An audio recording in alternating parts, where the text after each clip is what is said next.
सो praise Lord, जय मसीह की। परमेश्वर का धन्यवाद हो आज एक बार फिर से सुंदर समय के लिए कि परमेश्वर ने एक बार फिर से आपके बीच में, आपके मध्य में आने के लिए समय दिया। अजीज़ों, आज हम जिस विषय पर बात करने के लिए जा रहे हैं वो एक मसीह व्यक्ति के द्वारा पूछा गया सवाल है। और मैं उस ब्रदर का नाम या बहन का नाम नहीं जानता, ये उनकी आईडी है जय मसीह के नाम से शायद। और उनके द्वारा पूछा गया सवाल है, क्या बहनों को मंथली प्रॉब्लम या मासिक धर्म या पीरियड के दौरान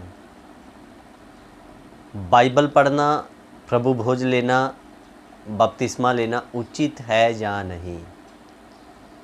तो हम वचनों से इस बात की तुलना परमेश्वर के वचन के साथ करेंगे कि वाकया में मासिक धर्म या पीरियड के दौरान मसीह बहन या औरतें क्या प्रभु भोज में शामिल हो सकती है, क्या परमेश्वर उनसे नफ़रत करता है।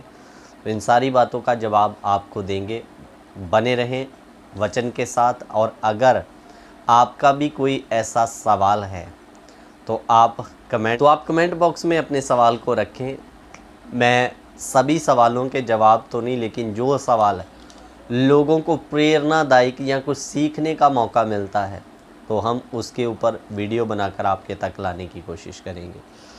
तो आइए इस विषय को पढ़ते हैं। सबसे पहले देखेंगे मासिक धर्म या पीरियड के बारे में। जब एक औरत को मंथली समस्या आती है तो उसके बारे में पुराना नियम में परमेश्वर का क्या कानून था, ठीक है। और पढ़ेंगे उसके लिए लेवी व्यवस्था 15 अध्याय उसका 19 वचन से हम पढ़ना शुरू करेंगे। लेवी व्यवस्था की किताब 15 अध्याय 19 वचन।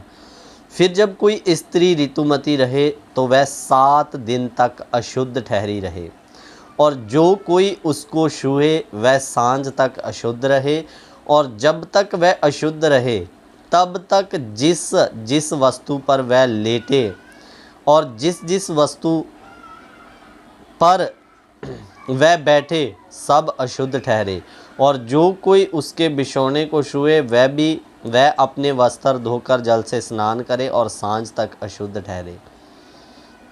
और जो कोई किसी वस्तु को छूए जिस पर वह बैठी हो वह अपने वस्त्र धो के जल से स्नान करे और सांझ तक अशुद्ध ठहरे।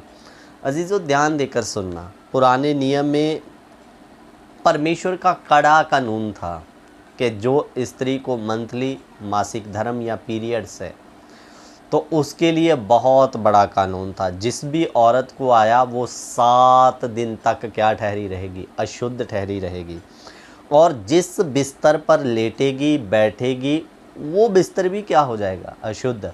और जो व्यक्ति उस बिस्तर को छू लेगा या उस बिस्तर पर बैठ जाएगा वह व्यक्ति छूने वाला भी शाम तक क्या ठहरेगा, अशुद्ध। और उसके बाद में वो स्नान करेगा और सांझ तक अशुद्ध ही ठहरा रहेगा, उसके बाद वो शुद्ध गिना जाएगा। अजीज़ों, तो इसके लिए एक कड़ा कानून था। 7 दिन के बाद उस स्त्री को करना क्या है। अगर हम पुराने नियम की बात करते हैं कि एक औरत को मासिक धर्म के दौरान बाइबल नहीं पढ़ना, वचन नहीं पढ़ना, बपतिस्मा नहीं ले सकती या प्रभु भोज नहीं ले सकती। तो नंबर 1, पुराने नियम के हिसाब से अगर आप किसी को कह रहे हैं तो 7 दिन तक अशुद्धि का दिन है, ठीक है। और उसके बाद क्या होगा, पर जब वह स्त्री अपने ऋतुमती से शुद्ध हो जाए, यानी कि जब मासिक धर्म बंद हो जाए, ठीक है, तो शुद्ध हो जाए, तब वह 7 दिन गिन ले और उन दिनों के बीतने पर शुद्ध ठहरे। फिर 8वें दिन वह 2 पंडुक या कबूतरी के 2 बच्चे लेकर मिलाप वाले तंबू के द्वार पर याजक के पास जाए। देखिए उसके शुद्धिकरण का तरीका क्या है। मानकर चलिए आज पीरियड्स आना बंद हो गया, 7 दिन उसको गिनने हैं। कब हो गए, 1 2 3 4 5 6 और 7, ठीक है। उसके बाद में 8वें दिन उसको 2 कबूतर लेके याजक के पास शुद्धि करने के लिए जाना है। तब वो इस अशुद्धता से बाहर आएगी पुराने नियम की परंपरा के अनुसार। ठीक है, आज कितने सेवक इसी परंपरा के अनुसार पुराने नियम की लोगों को कहते हैं बाइबल नहीं पढ़ना, प्रभु भोज नहीं लेना, बपतिस्मा नहीं लेना करके। तो मेरे प्रियो, आपने पुराने नियम का ये कानून तो मान लिया, क्या दूसरा नंबर, आप 8वें दिन उनको कहते हैं कि आप हमारे पास कबूतर लेकर आओ और कबूतरों के बाद हम आपका शुद्धिकरण करेंगे। अजीज़ों, जब आपने पुराने नियम की परंपरा को मान लिया तो कबूतरों की भी फिर आप शुद्धि करने के लिए मांग रखें औरतों से, तभी तो पुराने नियम का वचन पूरा होगा।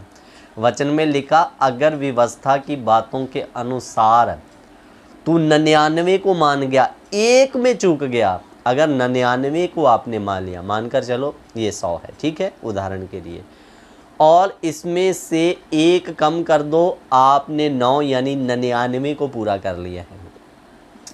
एक में चूक गए तो आपका 99 में पानी फिर गया। ठीक है, वचन में लिखा है अगर व्यवस्था की 99 बातों को पूरा किया, एक में चूक गए तो आप श्रापित हैं करके।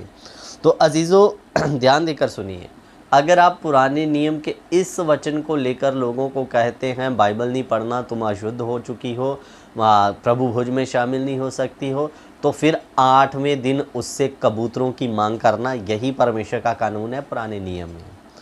तो ये तो था पुराने नियम का कानून, लेकिन मैं आपको बता दूं, ये थी पुराने नियम के रीति रिवाज, विधि और परंपराएं। और जब यीशु मसीह ने कलवरी के क्रूस पर अपना खून बहाया तो उसने शब्द बोला, सब कुछ पूरा हुआ। अजीज़ों, अब उसने इस व्यवस्था की बातों को पूरा कर दिया है। ठीक है, जो विधियां और परंपराएं थी। अब नए नियम में किसी को भी मासिक धर्म की समस्या है, वो बेझिझक बाइबल पढ़ सकता है, प्रभु भोज में शामिल हो सकता है और बपतिस्मा भी ले सकता है। अगर आप मासिक धर्म बंद होने का इंतज़ार करोगे, कल को उस औरत का देहांत हो जाए तो इसका जिम्मेवार कौन होगा? इसलिए वचन में लिखा, खोजा क्या कहता है, पानी भी अभी है और मैं अब देखता हूँ मुझे कौन रोक सकता है बपतिस्मा लेने से। अब अगर किसी ने मन बना लिया यीशु सच्चा प्रभु है, मुझे उसके पीछे चलना है, तो फिर कोई मासिक धर्म उसके लिए रुकावट नहीं बन सकता है। ठीक है, तो अगर उसको है समस्या तो मेरे प्रियो, नए नियम के हिसाब से ये समस्या हमारे लिए अब कोई भी अशुद्धतापन को नहीं दर्शाता है। आप बाइबल पढ़ सकते हैं, बपतिस्मा ले सकते हैं, प्रभु भोज ले सकते हैं, क्योंकि मत्ती से लेकर प्रकाशित वाक्य तक ऐसा कोई कानून हमें पढ़ने को नहीं मिलता कि जिससे मासिक धर्म वाली औरतों को अशुद्ध गिना गया हो। ठीक है, तो हम देखते हैं कि यीशु मसीह के पास एक 12 साल की लहू बहने की बीमारी थी। अजीज़ों, आपको बता दूं कि अगर ये महीने में आपको 4 दिन, 3 से 4 दिन आ रहा है तो ये नॉर्मल समस्या, आएगा चला जाएगा। लेकिन आ रहा है, बंद ही नहीं हो रहा है, तो फिर आपको किसी डॉक्टर के पास जाना पड़ता है सलाह लेने के लिए कि मेरा ये समस्या बंद नहीं हो रहा है। और बहुत सारे कई बार हमारे पास विषय भी आता है कि ब्रदर हमारे लिए प्रार्थना करना, ऐसे करके मुझे कई दिनों से ये प्रॉब्लम जा नहीं रहा है करके। तो जीजो, फिर उसके लिए आपको डॉक्टर के पास सलाह लेने जाना पड़ता है। तो ये जो 12 साल की औरत, जिसको 12 साल के लहू बहने की जिस औरत को बीमारी थी, उसको सेम समस्या थी। और उसके अंदर क्या विश्वास आया, यदि मैं उससे बात ना कर पाऊँ, भीड़ इतनी थी, केवल उसके कपड़े को छू लूँगी तो मैं चंगी हो जाऊँगी। अजीज़ों, वो गिरती हुई, रेंगती हुई, भीड़ को चीरती हुई यीशु के पल्ले को छू लिया और यीशु ने पलटकर उसे डांटा नहीं कि तुझे तो मासिक धर्म की समस्या थी, तूने क्यों मुझे छू लिया, परंतु यीशु के अंदर से सामर्थ्य निकलकर उस औरत को ठीक कर दिया। तो अजीज़ों, अगर यीशु को उस औरत से कोई डर रहता, खतरा होता कि तू तो अशुद्ध है, तो यीशु उसको डांटते, तुझे मुझे छूने का हक नहीं है, तेरे को मासिक धर्म की समस्या इतने लंबे समय से चल रहा है, तूने मुझे क्यों छुआ करके, तो तू तो अशुद्ध है करके। लेकिन यीशु ने ऐसा नहीं किया, परंतु उस औरत को यीशु की अंदर के अंदर से सामर्थ्य ने निकल कर उस औरत को चंगा किया। तो अजीज़ों, नए नियम के अनुसार आपको पीरियड की समस्या है तो बेझिझक बाइबल पढ़ें, प्रभु भोज में शामिल हो और प्रार्थना में भी जा सकते हैं, बपतिस्मा भी ले सकते हैं।